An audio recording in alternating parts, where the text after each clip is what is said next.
So the tips I'm going to share in this video helped me to save over £75 on my water bill throughout the year. So I can spend it on other things, like other bills that have gone up massively. Okay, so some people want to reduce their environmental impact rather than just their bills. But these steps allow you to do both, being kinder to your pocket as well as the environment. So these tips are only going to save you money if you're on a meter. If you're not on a meter, then you need to work out whether it's beneficial for you to go on one or not. In order to do this, just go on a calculator website for water usage. So Anglia Water have one, I'm sure all the other water providers have one. You just answer a few basic questions and sort of like how many showers do you have, how many people live in your house, things like that. And it'll give you your estimated water usage, and then you just get the rates from your water provider, what their metered rates are, and from that you can work out whether it's going to be beneficial for you to go onto a meter or stay on your current plan. Usually smaller households will be better off on a meter because obviously you use less water. Larger households will probably be better off staying where they are if they're on an unmetered supply. If you decide that you do want to go for a meter, you have to apply through your water provider, and this is free of charge. They'll actually install it free of charge. However, if they will not allow you to go on a meter for whatever reason, your water system, whatever it might be, then they have to offer you an alternative. So the alternative is called an assessed charge, and this is manually assessing your water usage as if you're on a meter, and from that you can then decide if you want to go ahead or not. So once you decided, these tips will then work. If you're already on a meter, let's go. So number one is fixing leaks, and not big leaks that need sorting straight away. And what about small ones? Think about that dripping tap. That adds up over the course of a year, and that can be fixed really easily with a cheap, inexpensive tap washer. You can get them for anywhere, Screwfix, B&Q. I mean, they're under £1, I think, and it's a 5-minute job to do. Also things like hose pipes. When you connect your hose, make sure all the fittings are tight and it's connected to the tap properly. How many times do you connect your hose and there's water absolutely gushing everywhere while you're using it? And of course, make sure it's turned off when you've finished. Number two, which I think is essential for all gardens, and that is to get a water butt. You can attach them to your drain pipe and they collect rainwater, and I know it's an initial outlay, but you can get them cheaply from places like Aldi. That's where I got mine from. And you can use this for watering your garden and stuff outside. And the big bonus for this, if you use it to wash your car, so I connect my jet wash to mine and wash my car, you don't actually have to dry the car off. Usually you get watermarks from hard water when you use it out of the hose pipe. But this doesn't happen with rainwater, so I don't have to chamois my car off and it's done. It saves me loads of time. Number three is having showers instead of baths.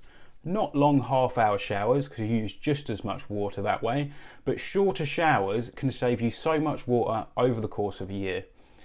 Say for instance you have 7 baths a week, maybe just change one of those to a shower if you love your baths.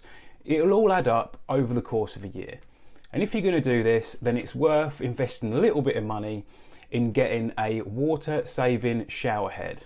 And all this does is reduce the flow while keeping the pressure the same, and in some cases increasing the pressure. Number four is keeping a jug of cold water in the fridge, or water in the fridge that gets cold. How often do you run the tap and the first bit is warm and horrible and nobody wants to drink that, so you run it for ages until it gets cool?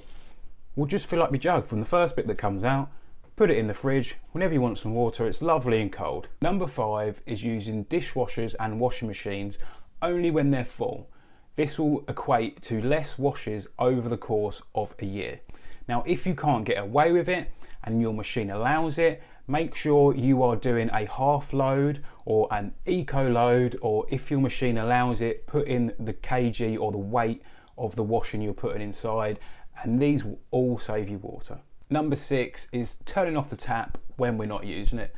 I'm sure you've all heard about brushing your teeth. Turn it off whilst you're brushing your teeth, as this is just wasted water. But also when you're washing up, don't leave it on when you're washing up to rinse off your plates. Perhaps do that just at the end.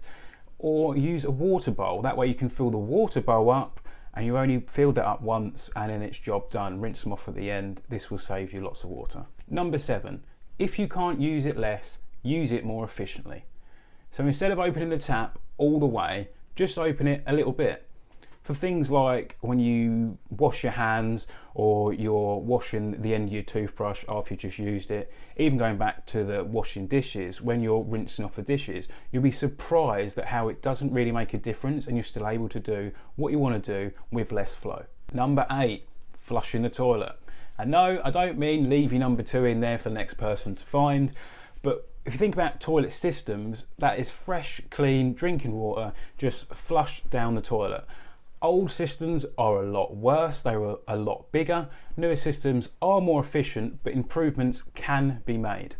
So in the back of your toilet, there'll be an adjuster. You can adjust to what height the water fills up in the back.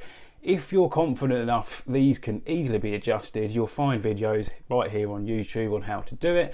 Just lower that level off and you use less water on each flush. If yours is not adjustable or you don't feel confident enough to do so, then you can use the old trick, and that is displacing some water. In other words, putting something else in there so that the water fills up but it don't take as much water to get to that same level. Now, back in the day they used to use bricks for this, but then they soon worked out that bricks would break down over time and they would cause issues. We don't do that, so nowadays you can use a water bottle, say an old Coke bottle or something like that. You can either fill it with water or stones. Now I find if you fill it with water, it tends to bob about a bit, so I like to put just about that much of stones in the bottom, fill it up with water, pop it in. This also allows you to put in more in case you have a larger system. So if it's a massive toilet system, put 2, 3 in. You can work it to whatever suits you. Number 9, and this is a little bit of a double whammy, but that is only filling the kettle up to what you're going to use. And the same goes for boiling vegetables. Only fill it up enough just to cover the vegetables. This saves water and it also saves electricity because it takes less time, less electricity used or less gas used in order to boil the water. And finally, number 10 is reducing your food waste. Now, this sounds a bit odd, but so much water goes into producing food, in manufacturing processes and growing crops and fruits and vegetables. So if you throw less away, you'll be reducing the whole water use for your household. And it's just such a good idea not to waste food. Plan it out. It's better for everyone. It will help your food shop bill. Now you can go a lot more extreme than this. Some people fill up wastewater out of baths or put a bucket in the shower when they're having a shower in order to flush the toilet. I mean, you can wash less, you can not flush the toilet every time, and if this is your bag, that's absolutely fine, but I won't be leaving anything in the toilet for anyone else to find, thank you very much. But these steps I've given mean you can save the environment and save on your bills without giving up anything that you're doing, just doing it more efficiently. Check out another area you can be more eco-friendly and pocket-friendly with regards to your household bills in one of these videos next.